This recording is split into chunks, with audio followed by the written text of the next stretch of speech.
Before Beth Macy became a best-selling author, she was a small-town reporter with ink on her hands and a notebook full of questions.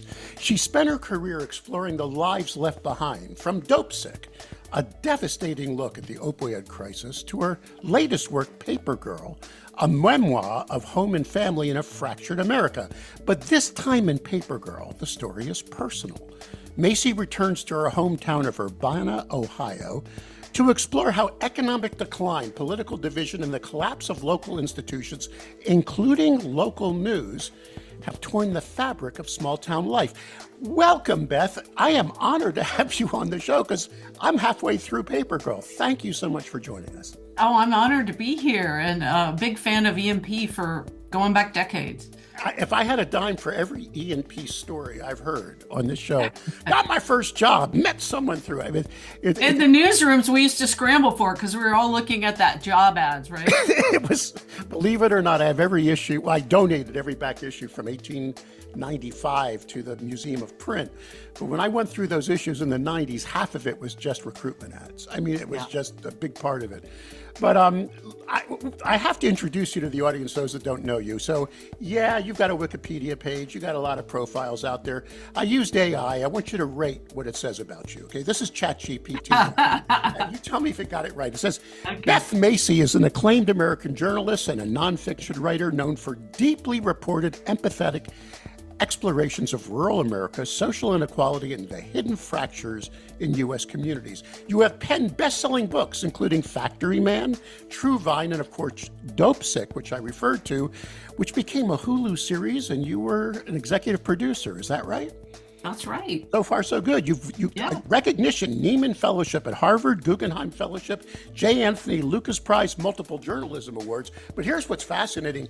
You started as a paper girl, and truth be told, your email address includes the word Paper Girl. So you're really— That was way before I set up this email, way before I had a book idea to write a book called Paper Girl. I mean, that's my heart and soul, asking questions, listening to people, and, you know, even delivering the paper. I literally delivered the newspaper in my neighborhood, and then later in college wrote as a college intern for the same paper I had delivered. You had a stint with Morris at Savannah Morning News in the old building, my favorite. They were my client for 10 years, so every quarter you were down on the river, right, before they built— Oh, yeah. Yeah, down there. Yeah. And then you spent 25 years at the Roanoke Times. That means you worked under Landmark, Warren Buffett, and Lee, all three regimes. Is that about right? I think I was out by the time Buffett took over. Okay, so you worked for Landmark there. Yeah. So you still had the corporate culture, and you still dealt with the whole— Oh, yeah. Continuous improvement. Right. Downsizing, the whole— Yeah. Well, after the break, I'll ask Beth about what she learned returning to her roots, how journalism can reconnect with the communities it's lost, and if she feels if local reporting is still the front line in healing America's divides. Stick around. We'll be right back. Hello. My name is Walter Hussman. Our family has been in the news business for over 100 years. Journalism includes two parts: reporting the news and providing opinions. But in recent years, there's been too much opinion appearing in news reporting. This has eroded public trust in news reporting to the lowest level of any U.S. institution. To address this, we started a nonprofit, the Center for Integrity in News Reporting. The Center for Integrity in News Reporting, CFINR, is on a mission to rebuild public trust in journalism, one newsroom and one classroom at a time. We champion the effort to have news organizations and journalism schools create and prominently display their own clear, concise statements of core journalistic values. Learn more by visiting the Center for Integrity and News Reporting site at cfinr.org. All right, Beth, in Paper Girl, you don't just write about polarization, you live it. The book is interesting. It's part memoir, part social autopsy of country drifting apart, where neighbors stop talking, facts are optional, trust, especially in journalists, is fragile. And you connect the dots between the fading of local newspapers, the rise of misinformation, and the loneliness that drives people into echo chambers. So let me ask you, the title is Paper Girl. It goes to your roots in journalism. how do these early experiences in local news shape the way you approach the book? Let's dive into that ink in your veins background and then you revisiting your hometown, if I Well, may. my whole career, I've written about outsiders and underdogs. I was always drawn to the stories of the success stories of the first, not the first person in her family to go to college, but the first in her neighborhood to go, and she went to Harvard. That was a story I wrote. I followed for 6 years, and I would do these long projects for the Roanoke Times, which is a really scrappy paper, multiple Pulitzer finalists, punched above its weight. And I just watched as it sort of shrunk and shrunk and shrunk. And, started writing books at age 50 in 2014. Every single one of my books has grown out of initial reporting I did for the Roanoke Times. I mean, really, even and all the skills in Paper Girl is grown out of things that I learned working for several newspapers. And when you talk about the decline and the fracture, I mean, if you look at the Roanoke Times, when I moved here in 1989, there were 60 some reporters. Now there are six. We also have a couple online startups, which maybe adds another 12, 15 reporters, but it's still about a third of what it once was. And as one of the editors at one of the online said, we don't even know what we don't know. We don't know what we're missing. And so people go to social media. We know that lies spread on social media 6 times faster than truth. That's MIT research. We know that conspiracy theories have just taken off. I tell story after story of my dear friends who hate the media and believe in conspiracies, even though they still like me. And when I remind them I'm the media too, and that when I write a piece for the New York Times or the Washington Post, it gets deeply fact checked for days at a time. One of my dearest friends said, well, who fact checks the fact checkers? So it's I was agog at some of it because we all live in bubbles. I live in a city of a quarter of a million people, a region of a quarter of a million, and I comfortably live among people mostly who think the way I do. And so it was kind of a shock to go back to my hometown for 2 years and find out the people I loved and trusted and believed so differently from what I did. And I think one of the main reasons is there's no news there. There's a little paper, it's owned by somebody in Texas, and they've gone from 9 reporters to 1.5. And they don't even cover city council, if you can Right. imagine. So what I found fascinating is you take us back in time to Urbana in your youth, and then you show it today, and you show the transition from it being a big factory town where people cared locally to everybody going into their own corners. Is there one story there, one person there? Yeah, yeah. So one of the things I did at the start was I wanted to write about growing inequality. And I grew up poor. I was the first in my family to go to college. I went totally on Pell Grants. It paid for the full cost of a 4-year state college where I learned how to be a journalist. And it changed my life. It saved my life, got me out of a home of addiction and dysfunction. And a poor kid today, like me, of the same demographics, is no longer able to go because the Pell Grant would only cover 30% of the rate. And even 10 years, had I been born 10 or 15 years later, I wouldn't have been able to go. And you think about that, it's so short-sighted because I have more than paid that money back many times over, as do most Pell Grant recipients. It's paid back um, in 10 years because of paying more taxes. And so I find this young me, he's also leader of the band. I was leader of the band. And I compare just how much harder. He gets a full scholarship to a community college, but it's an hour away because it's rural. And he doesn't have a clunker car to get him there. And I watch him go through 5 clunker cars and 4 jobs and, can barely feed himself. And it's just so much harder now. And as somebody near the end of the book says, in Urbana, it's the professional class country club set and the ghetto at the bottom. The middle class is hollowed out, and neither knows what the other one is doing. And partly why they don't know is because there is no press there to tell them that, for instance, because I spent 2 years reporting, talking to judges, courts, cops, regular people, people who ran the homeless shelter, mental health calls have gone up, multiplied by 9 since I left 4 years ago. 911 calls go up 3 to 5% every year. Food stamps have doubled. Foster care has tripled just since 2015. And none of these graduation rates have gone down 12% in the last decade. And none of this is shown in full in the local newspaper. You know, So nobody knows it.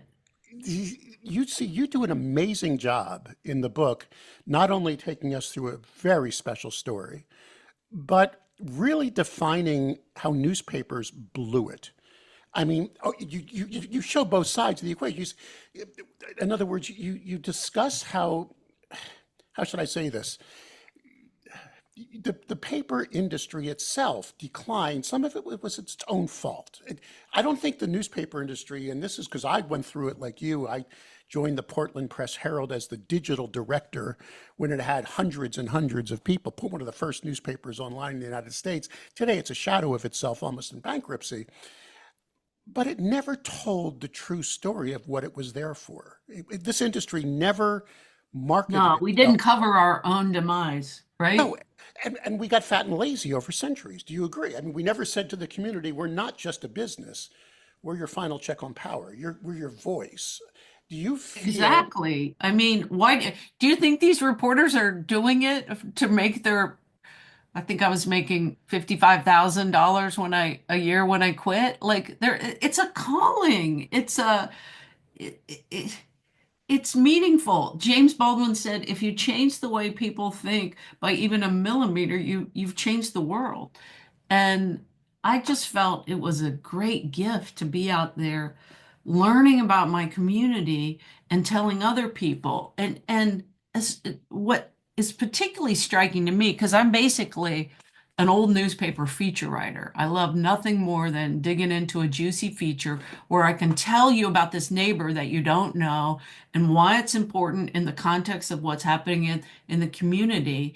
And those stories were such empathy builders. And they simply uh, don't exist anymore in a paper the size of Roanoke, Virginia, which is, again, 250,000, used to have the highest penetration rate in the nation. It 125,000 subscribers when I came, under 10,000 now. do you believe that the storytelling that we should continue to do, that calling you call it, could help this fractured society unite in some ways, shape, form, or size? I mean, absolutely. When before the paper that I worked for started this massive disinvestment campaign, we were leading the charge on online and doing these really innovative projects. I did a series on immigration. I did a series on caregiving for the elderly. These are things I worked on for months at a time, and they really showed you what was happening in a broader context. And that capacity has all been dwindled. And I don't know how we get it back. Somebody smarter than me is going to have to figure it out. But, I've realized that I've started reporting. I've started being a local reporter again since I finished the book. I started a Substack, and I'm writing about how what's happening in Washington is filtering down to Roanoke here in my local community because we don't have enough reporters to write that story. After everything you've seen and written on, and your story is very enlightening. And you came from abject poverty. I mean, you write about that. Very, but you've written about so many depressing things. Is there anything? I mean, really. I mean, you really dive into some really juicy yet. I mean, almost. They're not, but I always tell the stories through the heroes. You learn about the opioid crisis through the first doctor in the nation that's got the balls to pick up a phone and call Purdue Pharma and say, "Look, I know you're saying your drug is a wonder drug, but I've got kids I immunize as babies who are overdosing in the high school library." I mean, they're great stories. They're connective tissue. They help you understand, and ultimately, they show you who the real bad guys are. It's not your addicted nephew who's in jail. It's the guys that started all this at Purdue. So, Beth, I got to ask you, are you hopeful or cynical about where our society is today as you see it through your journalistic lens? I don't want to be cynical, but I'm very worried about the future of society. I think we're living in authoritarianism right now. A television journalist in Chicago last week was filming an ICE arrest, and she was knocked to the ground, handcuffed, and carted away. A journalist. We're arresting journalists. I mean, I was at an event in Des Moines, and I bought a T-shirt that said "America needs journalists." It was Banned Books Day, and we have got to exercise our First Amendment rights, which I'm my own boss now. I don't have to follow the newspaper rules. I attend rallies every Monday outside of our congressman's office who won't show up and explain his votes. He won't have a town hall. And one of the great things that's come out of these rallies, hundreds of people go every Monday outside of his office. He's never once had the guts to come down and meet with us, but we've started helping, literally helping, physically helping the people that are being hurt by these policies now. We're bringing food to food pantries that were cut with the Doge USDA cuts. We're taking diapers to diaper banks. We're organizing, we're educating, we are holding teach-ins about how these groups like our literacy volunteers, which helps our refugees and immigrants learn English, are being impacted by these cuts. And we've got to begin to be that glue again, whether it's an online journalism site, whether it's a grassroots group, whether it's the old-fashioned newspaper. We've got to cover this and say what's happening. Margaret Sullivan had a great Substack a couple days ago saying this both sides-ism is just not cutting it. We've got to call it for what it is. It's authoritarianism. So basically, your message, this is my last question. If you had a message to local news executives far and wide, stemming from this amazing book, Paper Girl, which I urge this audience to all read. It's mind-blowingly good, but it also makes you really think about our industry. That message is step up to the plate. I mean, is that what you're saying? Step up to the plate. Cover these rallies. These people at these rallies that I go to are it's Monday at lunch, so it's mostly people who can afford to go. It's new retirees. They are people who have never participated in a rally in their life until this. I mean, where are the stories of this? I've told some of them on my Substack, but I'm not seeing them even in our local media. Can I tell a brief story? Please. My editor of the Roanoke Times, my last editor there was a man named Brian Kelly. He's an Eagle Scout. He's hiked the whole Appalachian Trail. He makes a checklist every day with these boxes and he checks them off diligently. He's the one you want in your foxhole. He could have retired years ago. They now have him editing 4 papers in the chain with this skeleton staff. And I said, and I'm worried about his health because it's so stressful. And I said, Brian, can you afford to retire? Of course I can retire. I'm the cheapest person you know. I've been saving for years. I said, well, why do you keep doing it? He said, because I love it. It's my calling. What else would I do? And that's the kind of people that we need and want and that I want to celebrate in this book. So thanks to everybody for listening and for doing what you do. There's nothing more important. Beth Macy, acclaimed American journalist, nonfiction writer, and just great advocate for the industry itself. Keep up the fight. Thank you. Thanks, Mike.